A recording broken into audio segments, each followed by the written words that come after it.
한 마을에요, 한 어린아이가 있었는데 그 아이는 부모가 없는 거지의 생활을 했던 아이가 있었습니다.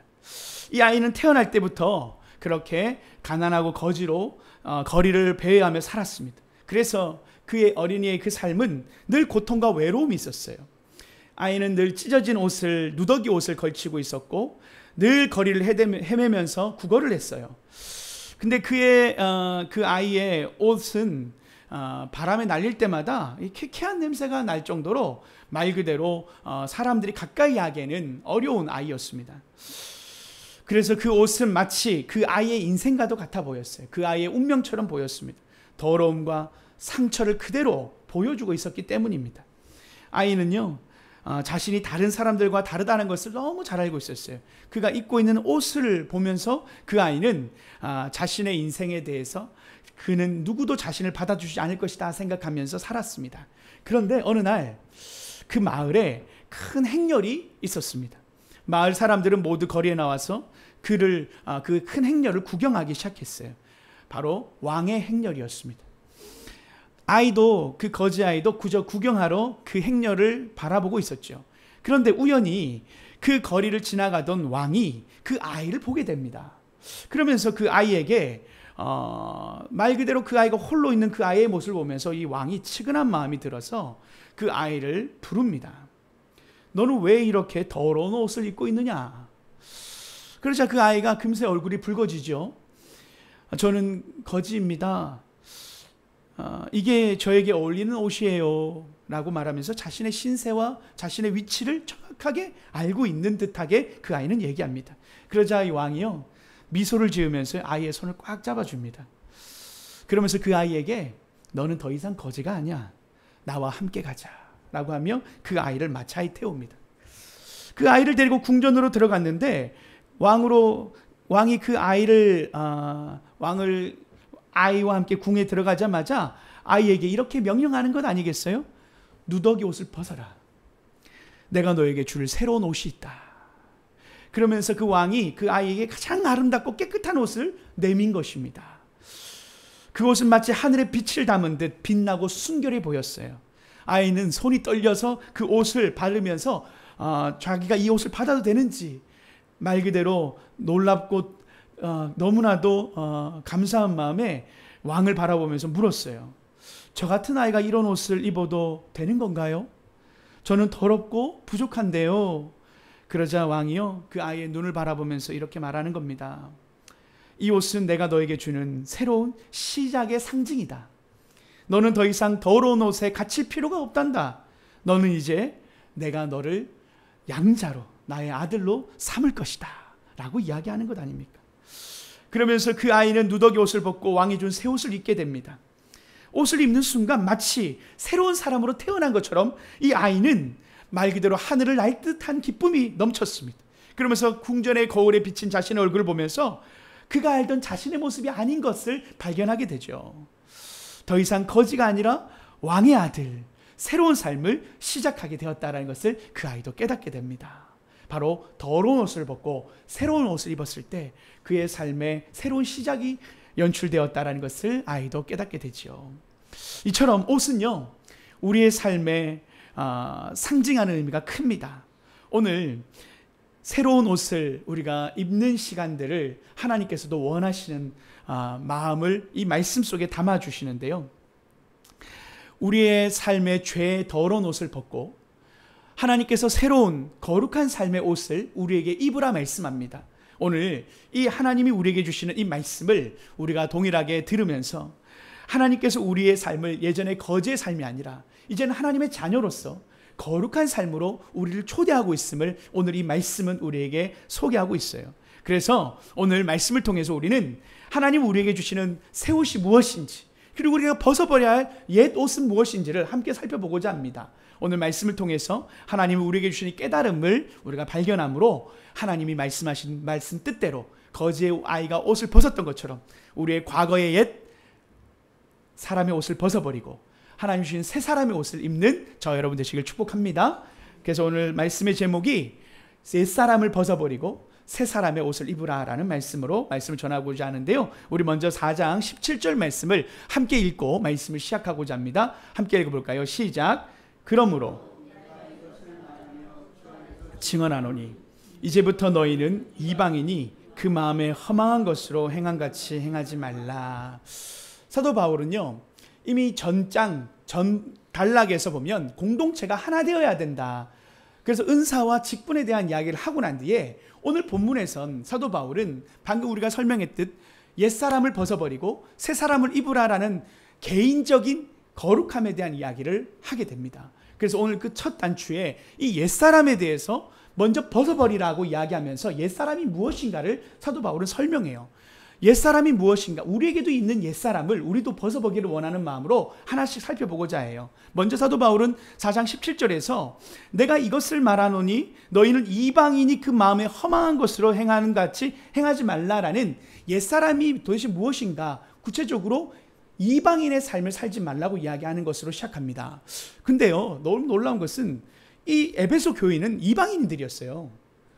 에베소 교인 자체가 이스라엘이 아닌 다른 나라 사람들, 말 그대로 이방인이었는데 사도 바울은 이 이방인들이었던 에베소 교인에게 너희는 이방인처럼 살지 말라는 말씀으로 시작합니다. 되게 아이러니하죠. 다시 말하면 그리스도인이 된 너희들은 이방인이 아니야. 너희는 이방인이 아니라 하나님의 백성이요 자녀야 라고 말씀하면서 예수 그리스도를 믿지 않는 자들이 이방인이야 라고 시작하면서 너희는 이방인들이 아니라 라고 먼저 시작하면서 하나님을 믿지 않는 사람이 되지 말라라고 이야기하죠. 그러면서 어떻게 너희들이 살았는지 하나님 앞에서 그 허망한 삶에 대한 옛사람을 하나씩 사도 바울은 설명합니다. 그러면서 우리가 읽었던 주 안에서 증언하노니라는 단어를 우리가 하나씩 살펴보기를 원해요. 여기서 이 주 안에서라는 것을 이야기할 때 사도 바울은 예수님의 권위로 이 얘기를 하고 있다는 것을 이야기하는 겁니다. 내가 주 안에서 말한다는 것은 내가 예수님께서 나에게 주신 말씀으로 너에게 이야기하는 거야 라고 말하면서 그 권위를 예수님께 두고 있어요. 그러면서 내가 예수님의 이름으로 증언한다라는 이 증언이라는 단어를 잘 풀어보면 엄숙히 선언하다, 내가 하나님의 이름을 두고 명령하다라는 단어의 뜻이 있어요. 다시 말하면 내가 이거 너 새 사람을 입으라, 옛 사람을 벗어버리라고 하는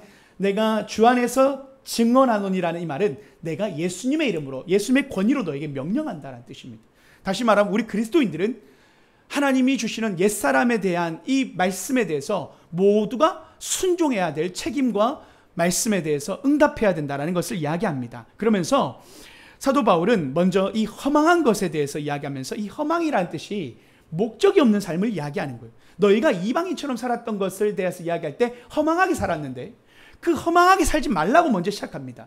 다시 말하면 맹목적인 삶, 아무런 의미 없는 목적 없는 삶, 다시 말하면 경건하지 않고 하나님 앞에서 하나님 없이 살았던 하나님이 없는 삶에 대한 허망함을 벗어버리라고 이야기하는 것이죠. 그러면서요, 그 삶이 허망한 삶이 구체적으로 4장 18절에 이렇게 나와 있어요. 이 말씀도 함께 읽어보겠습니다. 4장 18절입니다. 시작. 그들의 부질함과 굳어짐으로 말미암아 하나님의 생명에서 떠나 있도다. 사도 바울은 이방인의 삶을 벗어버린다, 다시 말하면 옛사람을 벗어버린다라고 말하는 구체적인 부분 속에서 먼저는 총명이 어두워진 삶을 너희가 살았다라고 말하면서 우리 과거의 삶이 하나님 없었던 삶은 말 그대로 우리가 참 우리가 총명하지 이해력이 떨어졌고 우리가 하나님을 깨달을 수 없었다라는 것을 이야기하는 것입니다. 그러면서 너희가 총명이 어두워졌다라는 것이 영적인 무지를 이야기하면서 우리가 예전에 하나님을 알지 못했던 상태를 살았지 않느냐, 그 얘기를 하는 겁니다. 그러면서 무지함과 굳어짐으로 말미암아라고 말할 때 이 굳어짐은 말 그대로 우리가 우리 죄를 깨닫지 못했던 상태를 이야기합니다. 결국은 4장 19절에 보면 이게 옛사람의 결론이에요. 4장 19절도 읽어볼게요. 그들이 감각 없는 자가 되어 자신을 방탕에 방임하여 모든 더러운 것을 욕심으로 행하되 라고 해서 감각 없는 자가 우리의 과거의 삶인데 그 감각은 뭐냐면 바로 영적인 무감각과 함께 하나님에 대한 죄를 우리가 끊어내고 하나님 앞에 죄에 대한 찔림도 가책도 없었던 상태를 말하는 감각 없는 상태가 우리의 예전의 삶이었다는 것을 이야기합니다. 다시 말하면 이 바울이 왜 이 얘기를 하고 있을까요? 옛날의 삶에 대한 이야기를 왜 에베소 성도들에게 얘기할까요? 옛날은 옛날로 끝났어야 되는데 지금도 여전히 옛사람의 모습을 가지고 있기 때문에 사도 바울은 그렇게 살면 안 된다라는 이야기를 하고 있는 거예요. 그래서 다시 말하지만 무지함과 굳어짐으로 살면 안 돼. 너희가 총명이 어두워진 상태, 어두움 가운데 살면 안 돼. 다시 말하면 죄에 대해서 그렇게 무감각하고 죄를 깨닫지 못하는 상태를 살아가는 것은 하나님이 기뻐하시는 삶이 아니야. 그것은 옛사람이야. 너희가 예전에 죄에 대해서 무감각했고 무지했던 상태가 너희 과거의 삶인데 왜 계속 과거의 옷을 입으려고 하니? 너의 욕심을 따라서 죄에 대해서 그렇게 욕심 따라 살려고 하고 있니? 그래서 하나님은 우리에게 아까 서두에 얘기했던 거지가 옛날의 옷을 다시 입으려고 하는 상태를 오늘 경계하는 것입니다. 그래서 사도 바울은 에베소 교인들에게 너희가 예전에는 죄에 대해서 무감각했잖아. 그런데 여전히 죄에 대해서 그렇게 욕심대로 살고 죄에 대해서 무감각하고 하나님 앞에 깨어있지 않으면 그것은 옛날의 옷을 입고 있는 거야 라고 말하는 거예요. 그래서 우리가 예수님을 믿고 여전히 죄악 가운데 빠져있고 죄책감을 우리가 생기지 않고 우리 마음속에 하나님 앞에 죄짓기를 그리고 욕심 따라 살아간다면 그것은 하나님이 원하시는 삶이 아니라 벗어버려야 할 삶이다. 그래서 오늘 사도 바울은 너희가 예전에 지었던 죄, 여전히 죄를 짓는 삶에 대해서 예수님을 믿었다면, 새로운 삶이 되었다면 그것들은 다 벗어버려야 돼 라고 말하면서 자신을 방탕에 방임하지 말라고 이야기합니다. 방탕이란 것은 말 그대로 도덕적인 절제도 없고 욕망을 따라 살아가는 삶을 이야기하면서 자신을 방임한다라고 말할 때 그냥 거기에 맡겨버리는 겁니다. 죄의 의식의 흐름대로 그냥 하고 싶은 대로 맡겨버리는 것을 방임한다라는 거예요. 그처럼 모든 더러운 것을 욕심대로 행하는 그 상태를 너희가 살면 안 돼라고 사도 바울은 이야기합니다.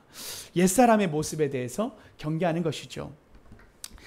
예전에요, 그 예화 중에 개구리를 죽이는 법이 있는데 여러분 다 알듯 개구리가요 뜨거운 물에 이렇게 빠지면 뜨거워서 펄짝하고 뛰어나옵니다. 그런데 개구리가 그냥 그 미지근한 물이든 찬물이든 이렇게 담겨 있으면 개구리가 거기서 그냥 유영하듯이 수영을 해요. 그런데 밑에서 열을 가하고 달구면 개구리가 익어버립니다. 뛰어나올 생각을 못해요. 이것이 우리가 죄에 대해서 무감각하고 우리가 무지하고 하나님 앞에서 죄악 가운데 계속 살아가다 보면 우리가 그 죄악 가운데 무감각해지고 익어버리는 상태가 되는데 사도 바울은 이것을 너희가 옛날에 이미 벗어야 될 옷을 왜 그리스도인이 된 너희가 이방인이 아닌데 왜 죄악 가운데 계속 빠져 있느냐. 죄악 가운데 빠지지 말고 죄의 자리를 죄의 옷을 겉옷을 벗어버려라. 이것은 이미 냄새나는 옷이다 라고 얘기하면서 그리스도인들은 죄악 가운데 우리가 이미 지었던 죄에 대해서 무감해서는 안 된다라는 이 옛사람에 대한 경계를 하고 있다는 것이죠.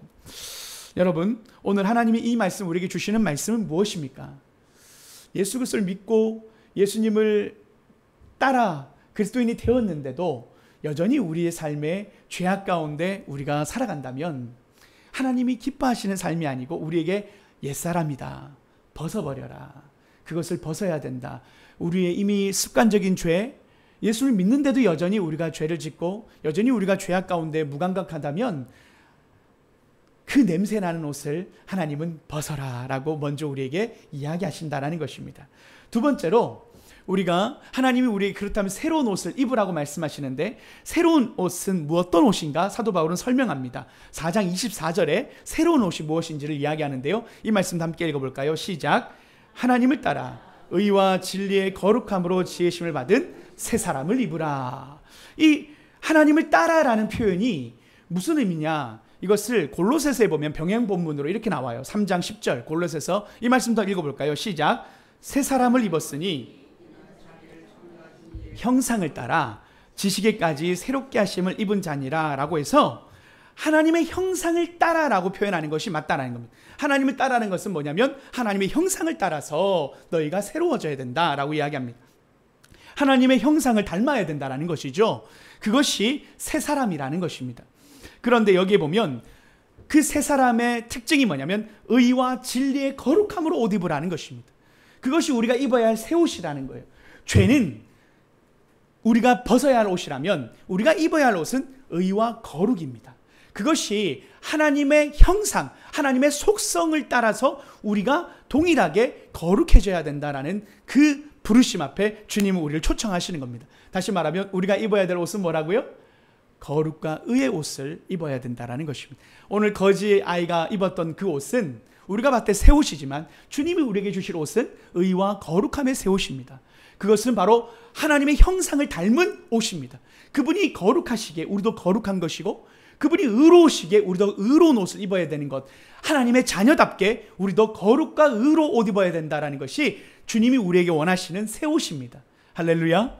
우리는 하나님이 오늘 이 말씀을 통해서 우리가 입어야 할 이 옷을 우리가 다시 한번 하나님 앞에서 결단해야 될 줄 믿습니다. 그러면서 하나님이요, 그러면 우리가 어떻게 의와 거룩의 삶을 살아갈 수 있을까? 사도 바울은 명확하게 말씀 속에서 힌트를 줘요. 20절과 21절인데요. 이렇게 나와 있습니다. 오직 너희는 그리스도를 그같이 배우지 아니하였느니라. 진리가 예수 안에 있는 것 같이 너희가 참으로 그에게서 듣고 또한 그 안에서 가르침을 받았을진데 라고 말하면서, 너희는 바로 그리스도인들, 이방인들이 아닌 예루살렘의 에베소의 성도들 이야기하면서 너희들은 그같이 그리스도를 배우지 않았다. 너희는 진리 안에서 하나님께 받았던 그 가르침대로 살아야 된다라고 말하면서, 우리가 의와 거룩함으로 살고 새 옷을 입는 방법은 바로 하나님의 말씀을 따라 사는 삶이다라고 정확한 힌트를 주는 겁니다. 여러분, 우리가 어떤 거룩의 기준을 잡고 살아갈 수 있겠습니까?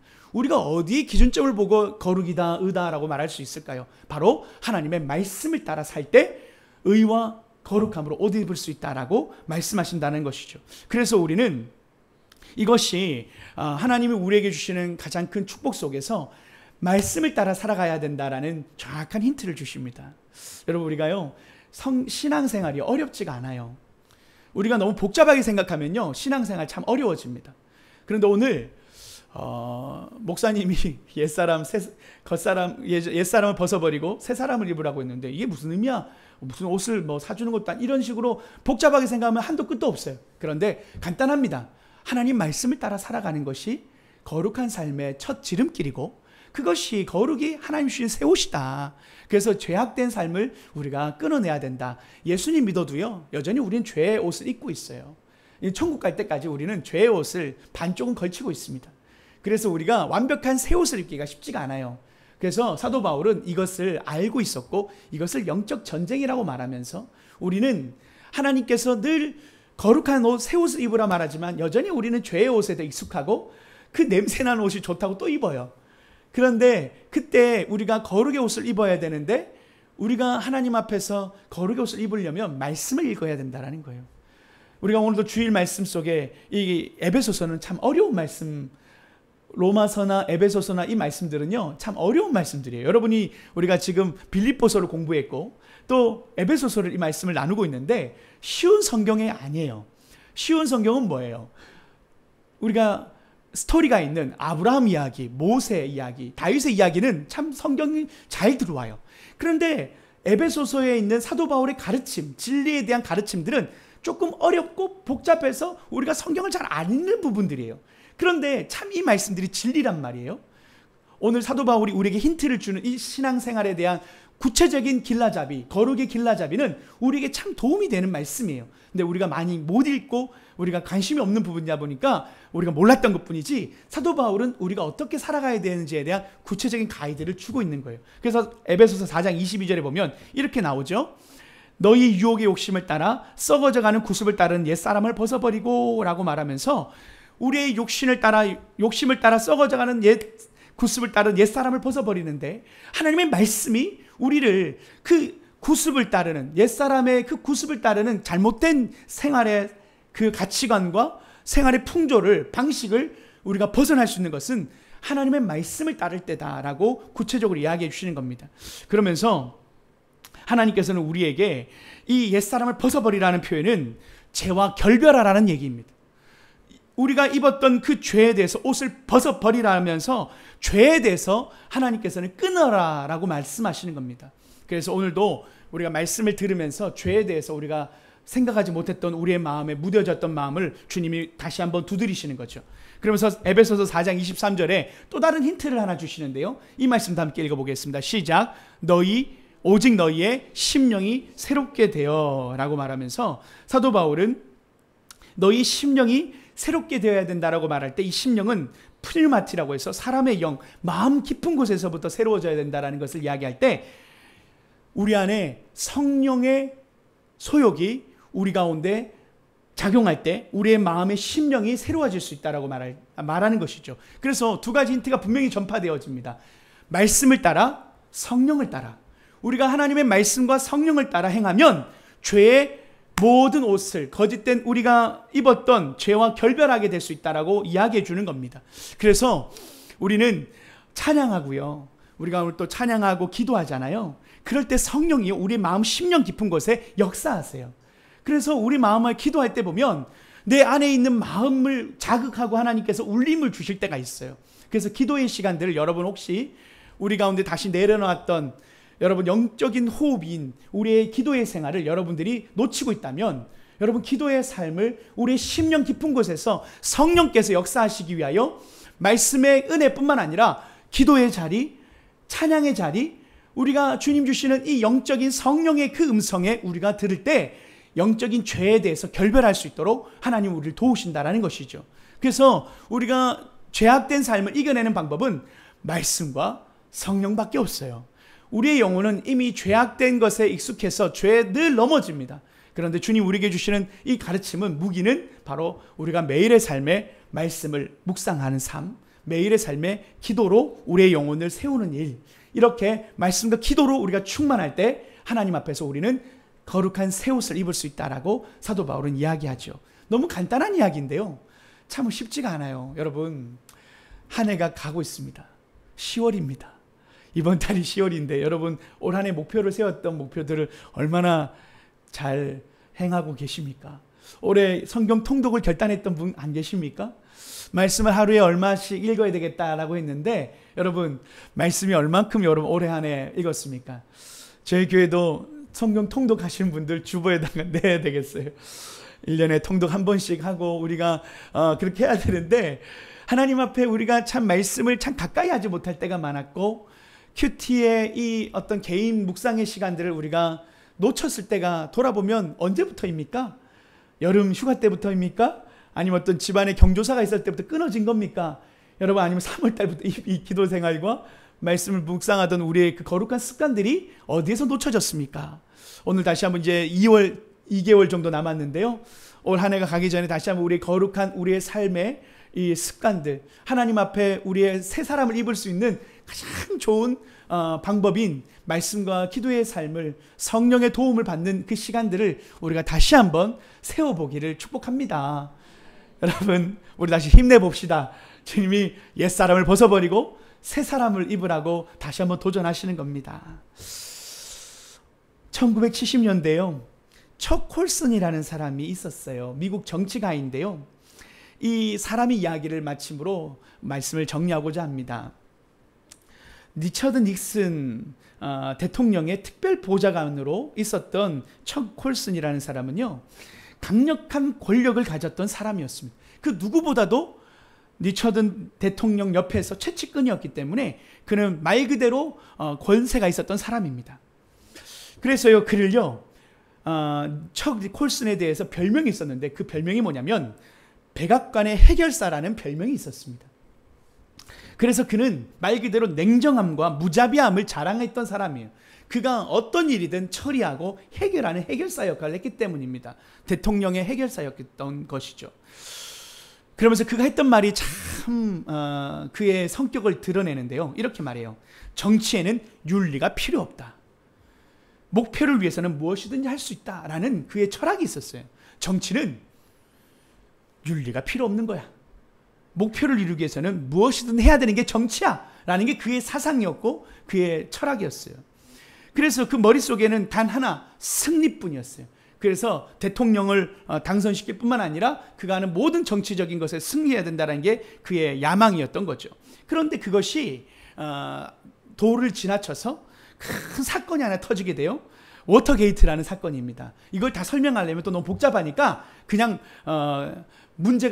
사건이 터진 겁니다. 게이트니까 말 그대로 비리가 드러난 거겠죠. 야당에 대한 어떤 그런 비리 공작을 하다가 이제 적발이 돼버린 거예요. 어쨌든 그러면서 그 1974년도에 이 콜슨의 사건의 전모가 드러나면서 정치적인 음모가 바로 이 척 콜슨이 저지른 것이다라는 것을 발각되면서 척 콜슨이 감옥에 가게 되는 사건이 발생합니다. 그러면서 그 동료들이요, 그를 향하여 다 비난하고 그를 떠나버리게 돼요. 그러면서 법정에서는 그가 쌓아왔던 모든 것들을 다 잃어버리게 되는 판결을 받게 되는 것이죠. 침통한 표정을 그는 감추지 못합니다. 감옥으로 가는 길에서 그 차 안에서 콜슨은 머리를 숙이면서 차창 밖에 보이는 풍경들, 희미해져가는 풍경들을 보며 그는 그의 마음속에 참으로 안타까운 심정에 독백을 합니다. 이게 끝인가? 내가 꿈꾸던 모든 것이 이렇게 무너져 버리는 것인가? 라는 그의 독백 속에서 그는 공허함을 느끼며 감옥에 가게 되죠. 차가운 침대 위에서 그가 앉아서 이런 생각을 합니다. 내가 이렇게까지 무너질 줄은 몰랐어. 내가 정말 아무것도 아닌 존재였다니. 그의 눈에는 눈물이 흘렀습니다. 그러면서 그에게 한때 모든 것을 가졌던 그의 삶과 지금은 감옥에서 아무것도 아닌 죄수라는 그 옷을 입고 있는 그의 삶이 대조적으로 보이게 된 겁니다. 참 아이러니하죠. 높은 귀족의 옷을 입고 있었던 그가 감옥에서 죄수의 옷을 입고 있는 상태가 아까 거지와 그 아이의 삶이 변화됐던 것과 정반대로 왕자의 신분에서 거지가 되는 것처럼 그의 인생은 180도 바뀌게 된 것입니다. 며칠 뒤에 감옥에 있는 그에게 친구가 찾아옵니다. 그러면서 친구가 이렇게 말하는 거예요. 척, 이걸 읽어봐. 지금 내게 필요한 거야. 콜슨이요, 내게 지금 필요한 게 뭐가 있어? 라고 하면서 쳐다보니까 그게 바로 성경이었어요. 성경? 나한테 그게 지금 무엇 도움이 되겠어? 라고 하면서 친구의 말에 대해서, 도전에 대해서 그냥 한기로 흘립니다. 그러면서 그 친구가 이렇게 말해요. 척, 네가 지금껏 찾던 답은 이 안에 있어. 너도 읽어보면 알게 될 거야. 라고 하며 성경책을 주고 떠납니다. 깊은 밤 이 척 콜슨이요, 한참을 그 성경을 바라보다가 조용히 성경책을 펼치게 돼요. 그런데 펼쳤던 본문 속에 마태복음 16장 26절 말씀이 그의 시선을 사로잡습니다. 그 말씀은 바로 이 말씀입니다. 사람이 온 천하를 얻고도 자기 생명을 잃으면 무슨 유익이 있겠는가. 이 콜슨이요, 자신의 몸이 얼어붙는 것 같은 느낌을 받아요. 손이 떨리고 눈물이 멈추지 않는 거예요. 속으로 그가 중얼거린 거예요. 그래, 지금 이게 바로 나네. 내가 천하를 얻으려 했지만 모든 것을 다 잃고 말았어. 자신의 신세가 바로 성경에서 말했던 천하를 얻고도 생명을 잃은 삶이 자신의 모습이란 걸 깨닫고 그가 엎드려 울게 됩니다. 그러면서 그가 무릎 꿇고 하나님 앞에 처음으로 기도를 드리게 됩니다. 하나님, 제가 잘못했습니다. 제 교만과 탐욕이 모든 것을 망쳐버렸습니다. 저를 용서해 주십시오. 저를 새롭게 해 주십시오. 그날 이후부터 니콜은 삶이 변하게 됩니다. 그의 삶이 완전히 변하게 됩니다. 워터게이트 사건을 겪으면서 자신이 그렇게 추구했던 정치 권력에 대해서 그가 얼마나 부패하고 정치가 무가치한 것인지를 깊이 깨달으면서 그는 회심한 이후부터 정치에 대한 생각을 완전히 바꿔버렸어요. 그러면서 콜슨은 이렇게 얘기합니다. 내가 한때는 정치적 승리를 위해 모든 것을 희생했지만 이제는 더 이상 정치적 권력이나 영향력을 추구하지 않겠다. 나는 하나님 나라의 가치를 위해 살 것이다. 내 인생의 목표는 더 이상 세상의 권력이나 명예가 아니라 오직 그리스도를 위한 삶이다. 허망했던 삶에서, 목표와 꿈이 없었던 그의 삶에서, 하나님이 없었던 꿈에서 그는 진정한 비전과 꿈을 꾸게 되는 것이죠. 내가 이제는 오직 그리스도를 위한 삶을 살아갈 것이다 라는 결단을 하게 됩니다. 그러면서 그는 정치적 자리나 영향력을 세우기보다는 하나님 나라를 세우기 위해서, 그리고 영혼의 변화를 위해서, 하나님 나라의 확장을 위해서 살아가게 됩니다. 그래서 실제로 그가 석방되고 난 이후부터 프리즌 펠로우십이라는 교도소 선교회라는 단체를 세우게 되고 그 하나님의 복음을 전하기 위해서 헌신하게 됩니다. 그리고 목회자가 되고 하나님의 말씀을 전하는 자가 되죠. 그러면서 그 프리즌 펠로우십 사역하다가 한 제소자가 콜슨을 찾아오게 돼요. 콜슨 목사님에게 찾아와서 질문을 합니다. 목사님, 저는 매일 악한 생각과 싸웁니다. 제 마음속에는 끊임없이 일어나는 유혹을 저는 이길 수가 없어요. 어떻게 하면 이 싸움에서 이길 수 있겠습니까? 그가 자신의 삶에서 그리스도인이 되었지만 여전히 죄악과 싸우고 있는 이 죄소자의 고백을 들을 때 콜슨 목사님이 이렇게 대답하는 거예요. 오늘 우리가 새 옷을 입어야 될 이 가르침이 바로 이 콜슨 목사님의 말씀 속에 답이 우리에게도 있습니다. 오늘 우리에게 주시는 힌트라고도 생각하면 좋겠어요. 목사님이 이렇게 말하는 겁니다. 나도 매일 악과 싸우고 있습니다. 정치에 있을 때 나는 권력의 유혹과 내 마음속에서 일어나는 죄의 충동을 이기지 못했던 것도 있었죠. 하지만 오늘도 여전히 나는 그 싸움을 싸우고 있습니다. 말씀 속에서 발견한 것은 우리가 싸워야 할 진짜 적은 외부에 있는 것이 아니라 내 마음속에 있다는 것을 저는 깨달았습니다. 악은 우리의 영혼을 노리고 있고 우리는 그리스도의 말씀과 성령의 능력으로 싸워야 합니다.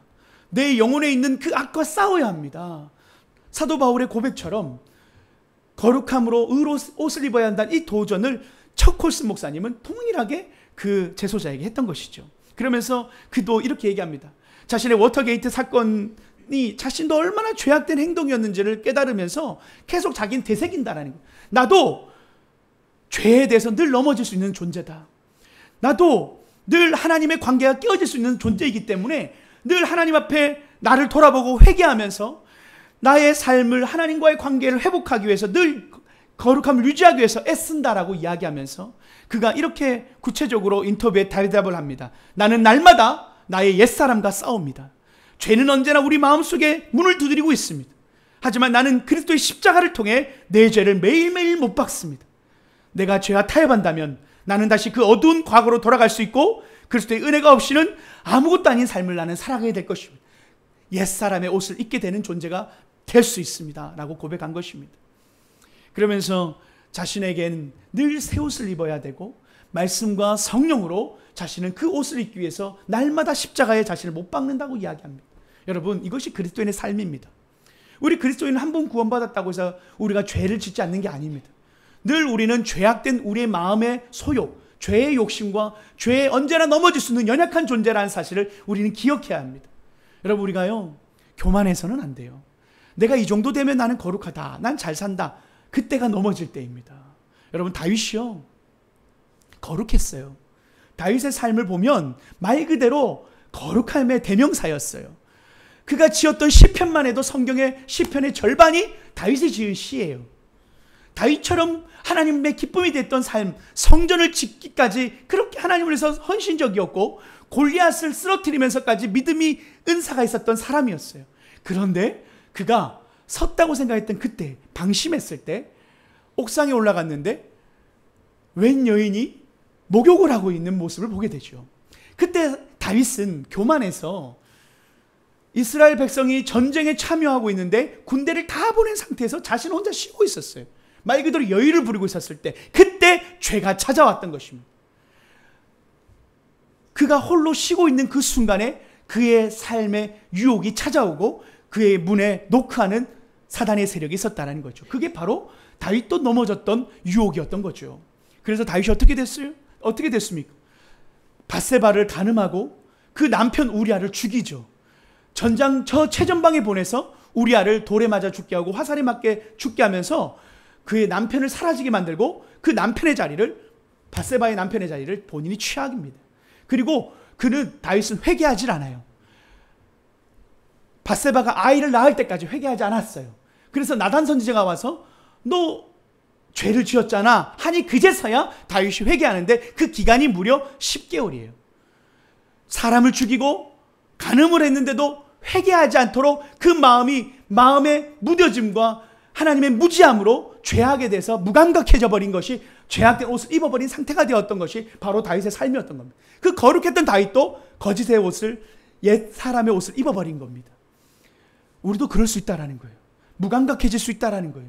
나도 죄에 대해서 무감각해질 수 있다라는 겁니다. 순간인 거예요. 순간 넘어진다라는 겁니다. 다윗도 순간의 유혹에 넘어져서 10개월 동안은 하나님과의 관계에서 하나님을 향하여 회개 한번 하지 않았던 죄악된 삶을 살고, 그제서야 나단 선지자가 와서 경계하니 그제서야 무릎 꿇고 하나님 앞에 회개합니다. 하나님 죄송합니다. 제가 죄를 지었습니다. 놀라운 것은 하나님이 그때 다윗을 용서해 주시죠. 그래서 우리 하나님은요, 우리가 죄악 가운데 있어도 하나님 앞에 회개하면 용서해 주시는 분이세요. 그래서 하나님은 우리에게 오늘도 이 말씀을 통해서 내가 너를 끊을 거야 이게 아니라 늘 죄에는 회개하고 하나님 앞에 겸손함으로 십자가 앞으로 나와야 된다라는 그 말씀 우리에게 주시는 거예요. 오늘 이 말씀이 우리의 마음에도, 우리도 목사라고 거룩함만 하나님만 찾고 늘 기도하고 찬양하지 않아요. 목회자도요, 순간 죄의 유혹 가운데 또 세상의 유혹 가운데 늘 흔들릴 수 있는 존재예요. 여러분, 목회자도 경제적인 것에 대해서 염려하고요, 걱정하고요. 목회자도요, 인생의 미래에 대한 진로에 대해서 염려합니다.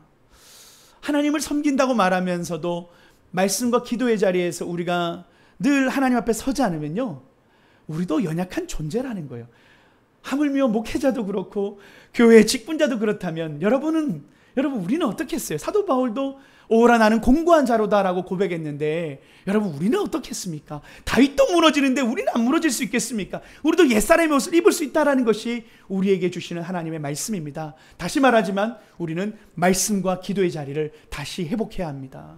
그것이 우리를 유혹의 자리에서 떠나가게 하는 가르침이 되고 우리를 심령으로부터 굳건하게 하는 방법이기 때문입니다. 그래서요, 신앙에는 왕도가 없습니다. 말씀과 기도의 기초 없이는 신앙에 자라남은 성숙은 없습니다. 매일에 짧게 말씀 1장, 3장, 기도 20분, 30분 우리의 늘 하나님 앞에 세워나갈 때 우리가 거룩해져 갈 수 있다는 사실을 기억하시기를 축복합니다. 그러면서 오늘 이 척 콜슨이요, 마지막으로 이렇게 이야기하면서 말씀을 자신의 인생의 간증을 끝냅니다. 그는 브레이크 포인트라는 방송을 사역을 합니다. 그러면서 그 브레이크 포인트라는 방송 사역을 통해서 성경적인 가치관을 퍼뜨리는 일을 했어요. 그게 뭐냐면 말씀을 중심으로 세상을 살아가야 되는 방법을 가르치는 방송이었습니다. 그것은 예를 들어 낙태나 동성애 같은 사회적 문제에 대해서 그것이 단순히 도덕적인 문제가 아니라 성경의 근거에서 하나님의 기뻐하신 뜻이 아니다라는 것을 전파하는 방송이었습니다. 세상은 언제나 우리에게 타협을 요구하는 시대에 우리를 직면하게 합니다. 하지만 우리는 하나님의 말씀에 대해서 한 발자국도 물러설 수 없는 사람들이죠. 왜요? 말씀은 진리이기 때문입니다. 요즘 세상은요, 그냥 말 그대로 문화적으로 또 이것이 많은 사람들이 옳다고 하면 우리는 거기에 휘둘립니다.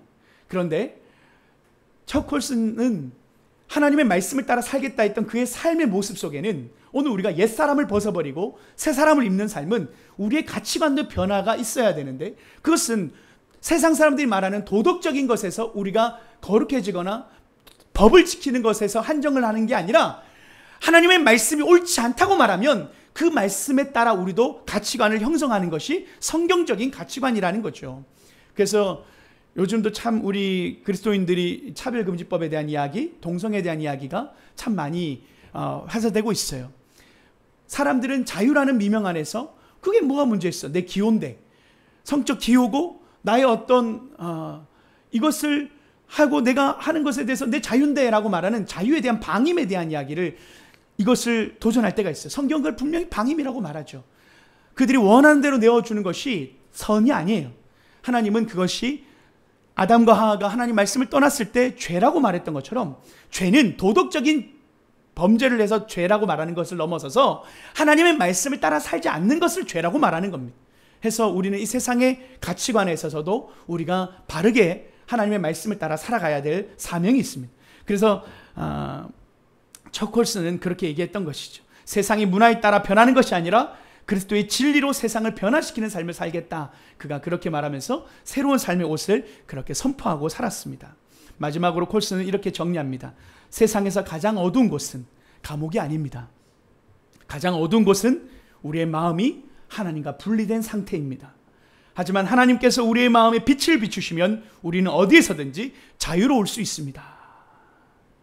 여러분, 그는 과거의 더러운 옷을 벗어버렸고 그리스도로 새 사람이 되어 새 사람의 옷을 입었습니다. 감옥에서 자신의 입었던 그 죄의 옷을 벗어버리고 이제는 예수 그리스도로 옷 입는 그 삶의 변화가 첫 코스의 삶인 것처럼 우리도 주님 우리에게 도전하십니다. 옛사람을 벗고 새 사람을 입으라. 옛사람을 벗고 새 사람을 입으라. 이것은 주님이 우리에게 말씀하시는 명령입니다. 오늘도 주님 앞에 거룩한 삶을 우리가 다시 한번 몸부림치고 죄와 싸우고 영적 전쟁에서 승리하는 저와 여러분 되시길 축복합니다. 우리 함께 힘내서 싸웁시다. 죄에 대해서 옛사람을 벗어버리고 새 사람으로 옷 입는 우리 운정한 소망의 모든 성도 되시기를 축복합니다. 기도하시겠습니다.